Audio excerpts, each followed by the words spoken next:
오늘 주어진 본문을 중심으로 우선순위가 명확해지면 선택이 간단해진다라는 제목으로 하나님의 말씀 전하겠습니다. 학개서는 이스라엘이 이 포로에서 귀환한 이후의 이야기를 담아내고 있습니다.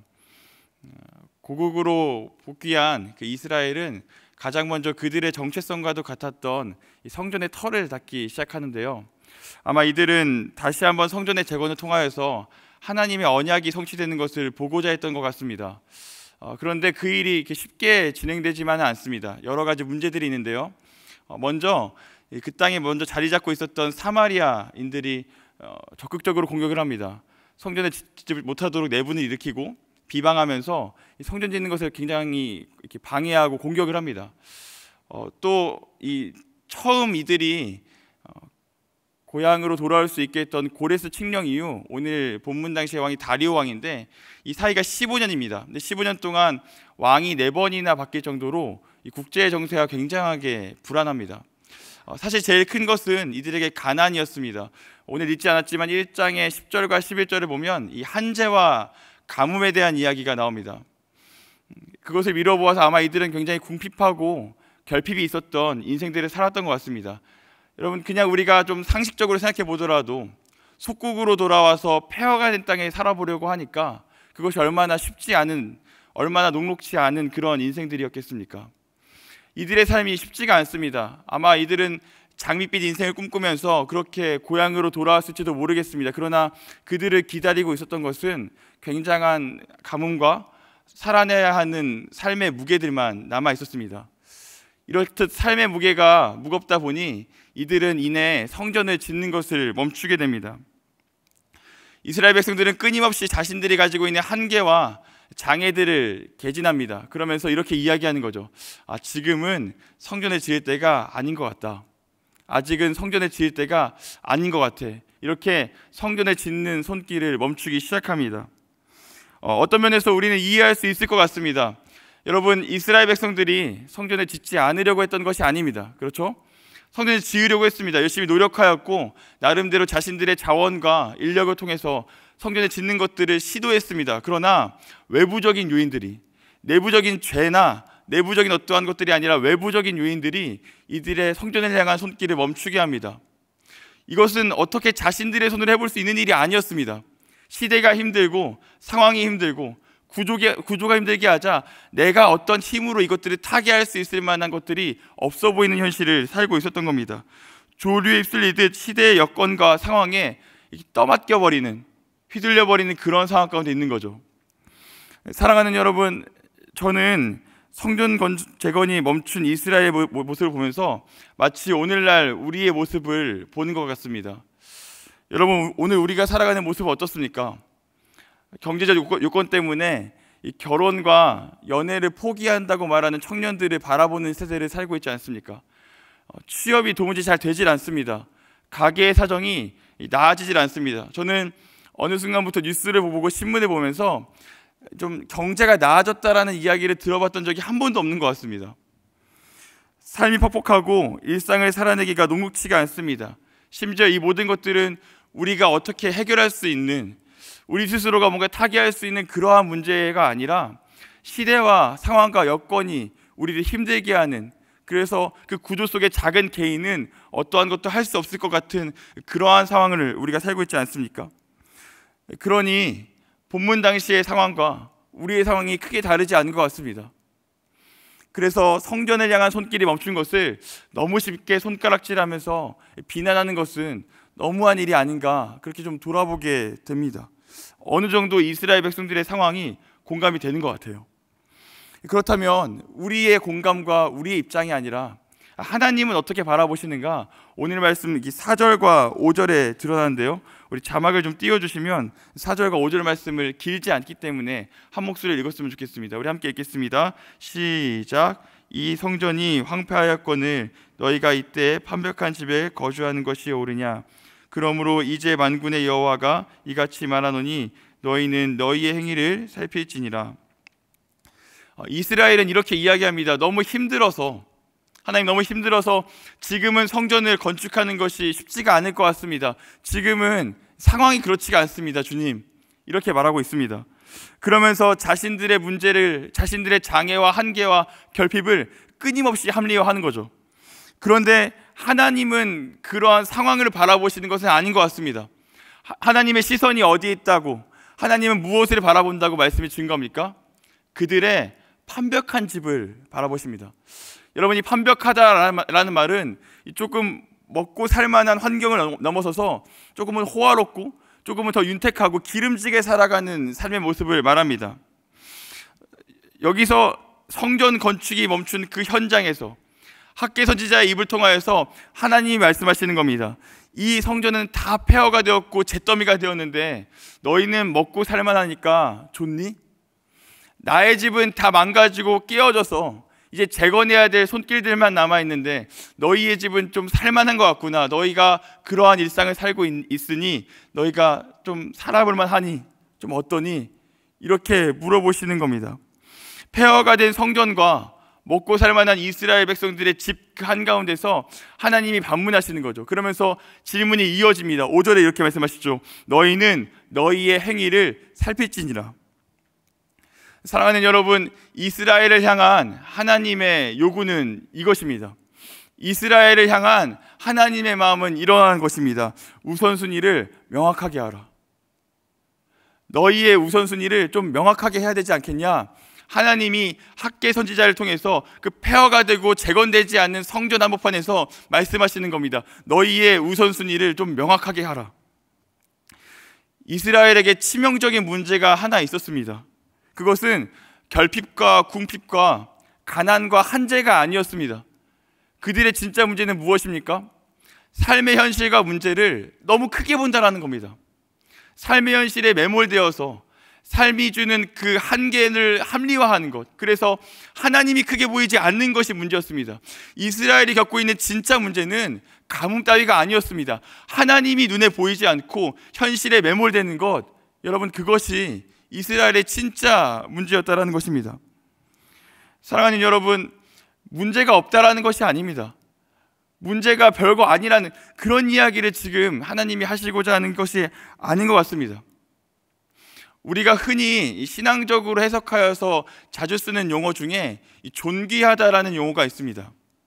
이 존귀하다라는 용어가 원어적인 형태로 좀 그 의미를 바라보면 이런 의미입니다. 더 크게 여기다, 더 무겁게 여기다, 더 가치롭게 여기다. 그러니 하나님을 존귀하게 여긴다라고 말하는 하나님의 언약 백성들은 늘 하나님을 더 무겁게 여겨야 됩니다. 하나님을 더 가치롭게 여기고 하나님을 더 크게 여겨야 됩니다. 우리 삶의 어떤 문제보다 하나님을 크게 여기는 시선이 우리에게 필요하다라는 말입니다. 다시 한번 말씀드립니다. 문제가 없다라는 것이 아닙니다.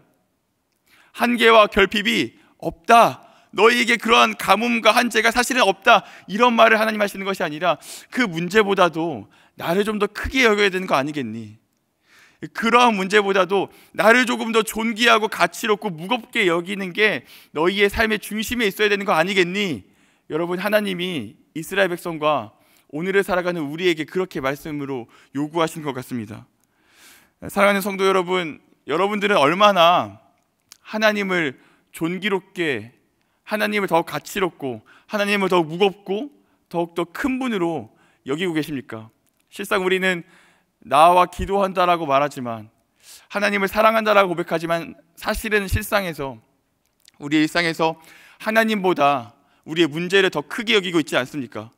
하나님을 묵상하는 마음의 무게보다 일상의 어떤 어려움들을 무겁게 여기며 묵상하고 있는 것들이 더 크지 않은지 이 아침에 돌아봐야 될 줄로 믿습니다. 하나님을 존귀하게 여기지 않고 하나님을 우선 삼지 않은 그런 인생 가운데 하나님은 이렇게 부르시는 것을 아끼지 않은 것 같습니다. 오늘 말씀 2절을 띄워주시면 우리 2절 말씀을 함께 읽겠습니다. 우리 2절 말씀 함께 읽겠습니다. 읽어주세요. 시작.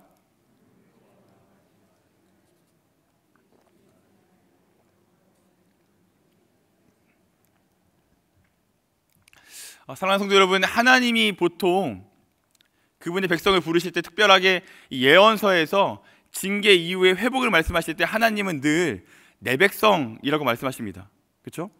특별히 여호와라는 말은 구원과 회복의 주체가 되는 하나님의 주어이기 때문에 늘 언약 백성을 상대하실 때 하나님은 내 백성, 내 백성이라고 말씀하십니다. 그러나 우선순위를 주님께 두지 않고 하나님을 더욱 무겁게 여기지 않는 이스라엘 백성들에게, 성전 재건에 손을 멈추고 판벽한 집에 열심을 내는 이스라엘 백성들에게 하나님은 어떻게 말씀하십니까? 내 백성이 아니라 이 백성이라고 말씀하십니다. 사랑하는 성도 여러분, 이것이 우리에게 좀 무겁게 다가와야 될 줄로 믿습니다. 일상의 가뭄과 한재가 무겁게 다가오는 것이 아니라 하나님이 우선순위에서 멀어진, 하나님을 앞서두지 않는, 하나님을 무겁게 두지 않는 백성에게 이 백성이라고 말씀하시는 것이 우리에게 조금 따갑고 무겁게 다가와야 되는 것, 여러분 아니겠습니까? 우리는 이 우선순위라는 주제 앞에 이 다윗과 골리앗의 싸움을 늘 기억해야 합니다. 사랑하는 성도 여러분, 다윗이 이끌어낸 승리의 그 진위와 그 가운데에는, 그 근본에는 무엇이 있습니까? 다윗의 약함이 있습니다. 여러분 생각해 보십시오. 군사훈련을 받은 장수와 모든 것에 다 갖춘 장수와 물맷돌 5개밖에 들지 않는 소년의 싸움에 여러분 승리의 객관적인 가치는 어디에 있겠습니까? 객관적으로 승리가 누구에게 임하겠습니까? 장수에게 임하는 거 아니겠습니까? 그런데 여러분, 물맷돌 5개 든 다윗이 이깁니다. 여러분, 다윗은 자신의 눈으로 바라봤을 겁니다. 그 갑옷과 엄청난 크기의 골리앗이 얼마나 거대한지 보았을 거예요. 여러분, 그것을 절대로 가볍게 여길 수 있지가 않습니다. 그것이 여러분 절대로 쉽게 나갈 수 있는 마음으로 다가오지 않았을 거예요. 그런데 여러분, 다윗은 골리앗의 크기보다 하나님이 더 가치로웠던 겁니다. 골리앗의 거대함보다 하나님의 위대하심이 더 거대했던 것 같습니다. 그래서 여러분, 다윗은 그 무모한 싸움 가운데 나아갔습니다. 근데 여러분, 중요한 게 있습니다. 그러한 무모한 싸움을 하고 있는 다윗을 하나님은 사용하신다라는 겁니다. 일상의 가치와 무게에 마음을 두는 인생보다 하나님은 하나님께 마음을 두는, 하나님께 우선순위를 두고 하나님을 더욱 무겁게 여기는 그러한 백성들에게 승리와 또 하나님의 이름을 들어서 주시는 일상 가운데의 기쁨들을 맛보게 하시는 것 같습니다. 사랑하는 성도 여러분, 우리가 어느 곳에 위치해 있어야겠습니까? 우리가 무엇을 크게 여기고 무엇을 가치롭게 여기고 무엇을 우리 마음 가운데 무겁게 여기는 삶을 살아야겠습니까? 말씀을 마치겠습니다. 오늘 말씀이 우리에게 증거하고 있는 것은, 우리에게 요구하고 있는 것은 우리의 우선순위를 명확하게 하여서 하나님을 선택하는 것을 간결하게 하라, 이렇게 정리해 볼 수 있을 것 같습니다. 일상의 무게와 한재와 가뭄에 매몰당하는 것이 아니라 일상의 문제에 매몰되어서 하나님의 거룩하심과 거대하심을 멀리하는 인생이 아니라 하나님을 좀 크게 여기는 인생 살라는 것, 그것이 학개서를 통한 말씀의 첫 번째 요구가 되어지는 것 같습니다. 사랑하는 성도 여러분, 이 요구가 좀 무리해 보이시죠? 저는 이 말씀 앞에 너무 쉽게 아멘 못하겠더라고요. 오히려 성전 건축에 손을 멈추고 있는 그 이스라엘 백성들에게 더욱 공감이 되었습니다. 여러분, 그렇지 않습니까? 내가 어떻게 할 수 있는 문제가 아닌데, 하나님 어떻게 그 상황 가운데서 우선순위를 명하시는가? 사랑하는 성도 여러분, 그러나 우리는 우리를 가장 가치롭게 여겨서, 우리를 가장 무겁게 여기고 우리를 가장 크게 여겨서 받은 그 사랑을 혜택받은 인생들입니다. 사랑하는 여러분, 예수님께서 십자가에 달려 돌아가실 때는 절대 그 고난의 크기와 고통의 크기와 십자가의 그 아픔이 우리보다 크지 않았던 것 같습니다.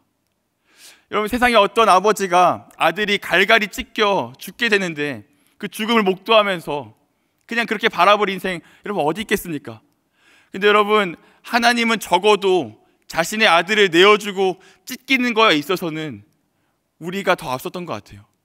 우리의 무게가, 우리의 가치가, 우리의 존재가 하나님과 그 주님의 십자가 앞에는 더 가치로웠던 것 같습니다. 그래서 자신의 고난을 마땅히 내어드리는 그 십자가의 사랑, 그 주님의 사랑이 오늘 우리를 이 자리로 이끈 거 아니겠습니까? 여러분, 우리는 이미 하나님의 우선순위였습니다. 아니, 우리는 이미 하나님의 우선순위입니다. 그러니 여러분, 그 우선순위의 사랑을 받고 있는 우리가 어떠한 사랑으로 하나님 앞에 나아가야겠습니까? 우리는 어떠한 사랑으로 주님 앞에 반응해야겠습니까? 사랑하기는 오늘도 그러한 사랑을 받은 인생처럼, 사랑의 혜택을 입은 그러한 인생처럼 하나님 앞에 그 하나님을 오롯이 우선순위로 드리는 저와 여러분 되기를 주님의 이름으로 축원합니다.